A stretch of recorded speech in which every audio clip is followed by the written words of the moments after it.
आज हम पढ़ेंगे डेमोक्रेसी के बारे में। ठीक है, अब अभी तक डेमोक्रेसी की डेफिनेशन हम कैसे लिखते थे? Bye the people, for the people, of the people. ये तीन बेसिक वर्ड्स में हम डेमोक्रेसी को डिस्क्राइब करते थे। बाय द पीपल मतलब डेमोक्रेसी लोगों से ही है, फॉर द पीपल मतलब डेमोक्रेसी के लोगों के लिए ही डेमोक्रेसी है, ऑफ द पीपल मतलब डेमोक्रेसी लोगों की ही है। ठीक है, पर अब हम एक थोड़ी एडवांस क्लास में आके थोड़ी एडवांस बातें करेंगे। तो ये तो बेसिक हमारा फंडामेंटल जो है वो तो सही है, ठीक है, पर हम थोड़ी एडवांस पे अब बात चालू करेंगे। तो डेमोक्रेसी क्या होता है? Democracy is a form of government in which rulers are elected by the people. ठीक है, यहाँ बाय द पीपल लाइन आ ही गई। तो यानी कि इस लाइन का मतलब बहुत सिंपल है। डेमोक्रेसी एक ऐसी फॉर्म ऑफ गवर्नमेंट है जिसमें जो रूलर इलेक्ट होता है वो लोगों के द्वारा इलेक्ट होता है। अब लोग कौन? वो है जनता, उस पर्टिकुलर एरिया की जनता को हम यहाँ पर रिफ़र कर रहे हैं।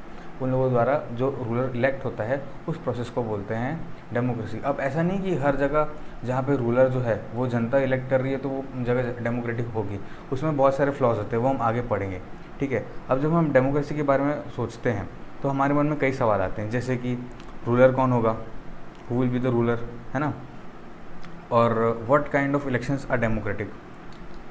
अब ये भी सवाल आता है कि what kind of elections are democratic, who will elect the ruler. ये सब जो क्वेश्चंस है इससे हम इस चैप्टर में डील करेंगे। अब हम आते हैं फीचर्स के ऊपर। ठीक है, फीचर्स ऑफ डेमोक्रेसी, कि किस किस चीज़ को करने से एक कंट्री डेमोक्रेटिक कहलाती है, किस चीज़ को करने से नहीं कहलाती। पहला, अकाउंटेबल गवर्नमेंट। ठीक है, अगर हम किसी इलेक्शन को डेमोक्रेटिक बोलना चाहते हैं तो पहली बात उसकी गवर्नमेंट जो है वो अकाउंटेबल होनी चाहिए, यानी कि वो पीपल द्वारा इलेक्ट होके आनी चाहिए और पीपल के लिए ही काम करना चाहिए। उस गवर्नमेंट को हम बोलते हैं अकाउंटेबल गवर्नमेंट। जैसे कि हम अपने प्यारे पड़ोसी पाकिस्तान का एग्जांपल लेते हैं। ठीक है, तो पाकिस्तान में लेट 1990s में क्या हुआ था? परवेज़ मुशर्रफ ने वहाँ पे मिलिट्री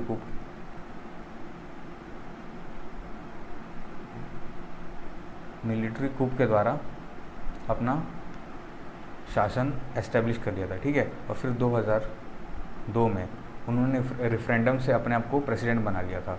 और उनकी गवर्नमेंट इतने सारे फ्लॉज थे कि वो कहीं से भी डेमोक्रेटिक नहीं थी, उसमें पूरा मिलिट्री कंट्रोल था, जितने ऑफिशियल्स थे वो सब मिलिट्री ऑफिशियल्स थे, और उनकी गवर्नमेंट कहीं से भी डेमोक्रेटिक नहीं थी, क्योंकि उसको ना तो पीपल ने इलेक्ट किया था, ना वो पीपल के लिए अकाउंटेबल थी, इसलिए उनकी गवर्नमेंट को उनको डेमोक्रेटिक नहीं बोल सकते। अब दूसरा एग्जाम्पल आते हैं हम चाइना का। ठीक है, जैसे चाइना है, चाइना में भी इलेक्शंस होते हैं, लेकिन चाइना में इलेक्शंस हर 5 साल में होते हैं। ठीक है, वहाँ पे जो जैसे हमारे लोकसभा और राज्यसभा होते हैं वहाँ पर ऐसे 3000 लोग इलेक्शन लड़ते हैं, लेकिन और ये जो 3000 लोग हैं ये कौन लड़ेगा, ये वहाँ की जो चाइनीज़ कम्युनिस्ट पार्टी है ये डिसाइड करती है। और इसमें बहुत आर्मी का बहुत कंट्रोल है। जो चाइनीज़ कम्युनिस्ट पार्टी है वहाँ की पार्लियामेंट में आर्मी का बहुत कंट्रोल है, तो इसलिए चाइना को भी हम डेमोक्रेटिक कंट्री नहीं बोल सकते। अब हम आते दूसरे फीचर के बारे में, जो है elections eight fix interval. Elections होते रहने चाहिए। इलेक्शंस को जब तक हम फिक्स इंटरवल में नहीं रखेंगे। इलेक्शंस फिक्स इंटरवल में क्यों होते हैं? क्योंकि वो जो वहाँ की जो जनता है, वहाँ की जो पीपल है, ठीक है, अगर उनको लगता है कि ये गवर्नमेंट हमारे लिए काम नहीं कर रही है तो वो उस गवर्नमेंट को चेंज कर देंगे, है ना, उस गवर्नमेंट को वो चेंज कर देंगे। इसलिए अगर रेगुलर इंटरवल पे नहीं हो रहा, रेगुलर और फिक्स्ड इंटरवल पे अगर इलेक्शंस नहीं हो रहे तो वो इलेक्शंस डेमोक्रेटिक नहीं है। जैसे कि इंडिया में, है ना, इंडिया में इलेक्शंस का टाइम है 5 ईयर्स, यूएसए में 4 ईयर्स। ऐसे हर किसी का अलग अलग वो होता है अपने कॉन्स्टिट्यूशन के हिसाब से। ठीक है, लेकिन ये जो टाइम पीरियड है ये जब तक फॉलो होता रहेगा वो इलेक्शन डेमोक्रेटिक कहलाते रहेंगे। मतलब ये बस एक क्राइटेरिया है डेमोक्रेसी को जज करने का। अब अगला आता है फ्री एंड फेयर इलेक्शंस। ठीक है, फ्री एंड फेयर ये तो बहुत इंपॉर्टेंट वर्ड है डेमोक्रेसी को डिफाइन करने के लिए। जब तक वहाँ की पब्लिक फ्री और फेयर इलेक्शंस नहीं करवा रही है और वहाँ पब्लिक के लिए फ्री और फेयर इलेक्शंस नहीं हो रहे, तब तक वहाँ की गवर्नमेंट, हम उसको डेमोक्रेटिक बोल ही नहीं सकते। जैसे कि एग्जांपल लेते हैं मैक्सिको का। ठीक है, मैक्सिको में 1930 से लेके 2000 के बीच में एक पार्टी थी, है ना, उसका नाम था PRI। नाम PRI था लेकिन फुल फॉर्म था institutional revolutionary party.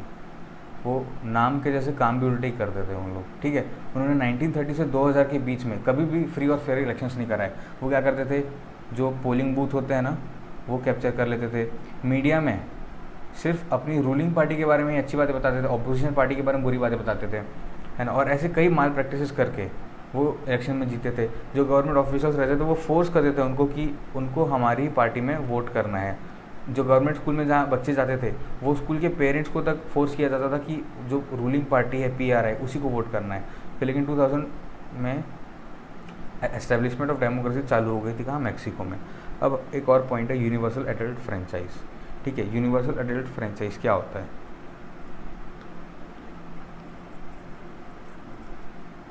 Universal adult franchise मतलब हर किसी के वोट का वैल्यू इक्वल होना चाहिए। ठीक है, जैसे इंडिया में हम बोलते हैं कि हर जो बच्चा 18+ है ना, वो वोट कर सकता है। तो ये हमने एज डिसाइड की है कि हमारे जो पार्लियामेंट के मेंबर्स था उनको लगता था कि 18+ के बाद एक बच्चा ऐसे स्टेट में होता है कि वो चुन सकता है कि उसका रूलर कौन होगा, इसलिए हमारे यहाँ 18+ है। तो जो भी नागरिक इंडिया का 18+ है वो वोट करता है तो उसकी वोट की वैल्यू 1 ही गिनेगी। अगर ऐसा नहीं है कि वो PM है तो उसकी वोट की वैल्यू 5 होगी या 10,000 होगी, है ना, नहीं, हर किसी के वोट की वैल्यू 1 होगी। तो उसको बोलते हैं यूनिवर्सल एडल्ट फ्रेंचाइज। लेकिन कहीं कुछ कंट्रीज़ है जैसे कि सऊदी अरेबिया है, ठीक है, सऊदी अरेबिया है, यहाँ पे वुमेन को वोटिंग का राइट ही नहीं है। तो ये है, इसको हम डेमोक्रेटिक बोल सकते हैं क्या? नहीं, क्योंकि यहाँ पे लागू फीचर ऑफ डेमोक्रेसी जब तक लागू नहीं होंगे तब तक आप उसको डेमोक्रेटिक बोल ही नहीं सकते। जैसे कि रशिया में माइनॉरिटीज़ को वोटिंग राइट नहीं दिया जाता। फिजी में जो फिजी के रहने वाले लोग हैं उनके वोट की वैल्यू 1 होती है, और जो बाहर से आए हुए लोग हैं उनकी वोट की वैल्यू हाफ होती है। तो ये जो है ये है, इसको हम किसी भी एंगल से डेमोक्रेसी नहीं बोल सकते। तो अगर डेमोक्रेसी का कोई भी फीचर का उल्लंघन होता है तो उसको हम इनडेमोक्रेटिक बोलेंगे। ठीक है, तो आज का लेक्चर यहीं का। अब आगे के जो फीचर्स ऑफ डेमोक्रेसी है वो हम अगले लेक्चर में पढ़ेंगे। Thank you.